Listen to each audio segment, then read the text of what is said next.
বর্তমান প্রশাসনিক কাঠামো জামাত, বিএনপি, এনসিপির প্রশাসনিক কাঠামো, এই তিনটি দলের বাইরে অন্য কোনো দল যদি ভোটে আসে, এই প্রশাসনিক কাঠামো সেই দলকে সুষ্ঠু ভোট হতে দিবে না। নির্দলীয়, নিরপেক্ষ, সৎ প্রশাসনিক কাঠামো ছাড়া কোনোভাবেই নিরপেক্ষ ভোট সম্ভব না।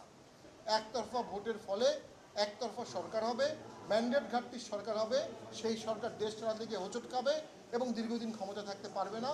গণভোটের যে আলোচনা হয়েছে সংস্কার প্রস্তাব, সেখানে আমাদের কোনো দাওয়াত দেওয়া হয়নি। সামনের দেশের মধ্যে একটা স্পষ্ট বিভাজনতন্ত্র আমরা দেখতে পাচ্ছি। আমরা মনে করি দেশে আর বিভাজন আমরা চাই না। দেশ বাঁচাতে হলে ঐক্যমত সৃষ্টি করতে হবে, সকলকে সাথে নিয়ে দেশ গড়তে হবে। যারা দোষী তাদের বিচার করতে হবে, যারা নির্দোষ তাদেরকে কোনো ট্যাগিং করা যাবে না। আমরা মনে করি বিপুল সংখ্যক লোককে বাদ দিয়ে এই সংস্কার প্রক্রিয়া সর্বজনীন হবে না। এই সংস্কার প্রক্রিয়া একটা আধিপত্যবাদের সৃষ্টি করবে। এই সংস্কার প্রক্রিয়ায় সকল দলের অংশগ্রহণ নাই, সকল দলের স্টেক নাই, সকল দলের মালিকানা নাই। এই প্রেক্ষাপটে সরকারকে উচিত সকল দলকে ডেকে জাতীয় সংলাপ করা, এই সংকট কীভাবে উত্তরণ করা যাবে। সামনের ফেব্রুয়ারিতে যদি ভোট হয়, সেই ভোটটি অন্তর্ভুক্তিমূলক করার চেষ্টা করতে হবে।